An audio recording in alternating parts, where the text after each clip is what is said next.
Ayan, naararo na ang kulang-kulang na 1 hektarya. Ayan, mag-iipon na lamang ng tubig at ipafinalize na nila ito ng rotor habang hinihintay ang mga punla.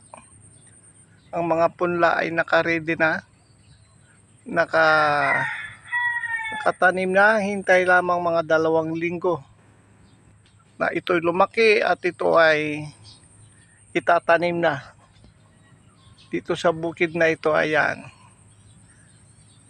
aararuin pa nila ng 1 beses to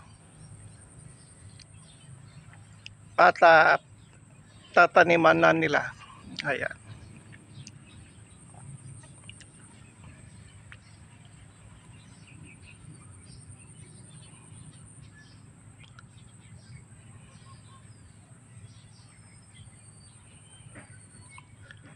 ang mga bukirin dito ay na-subdivide na ng kanya-kanilang mga may-ari. Kaya nakikita ninyo ay mga bago silang barbed wire.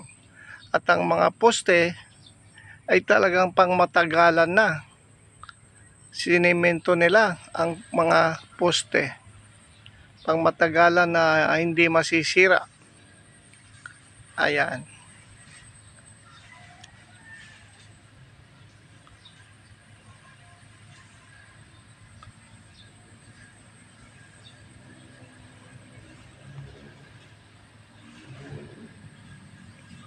Yan ang mga naaranong mga bukid.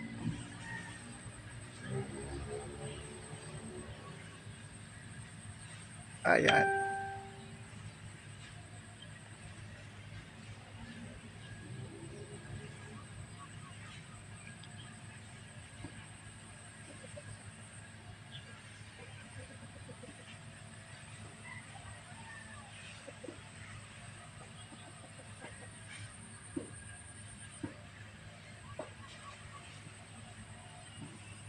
Ayan. Ang dami pa nilang nahuli dito ng mga palaka, na malalaking mga palaka. Na yung palakang inuulam. Kasi tinamaan sila ng rotor, ng traktor. Ayan.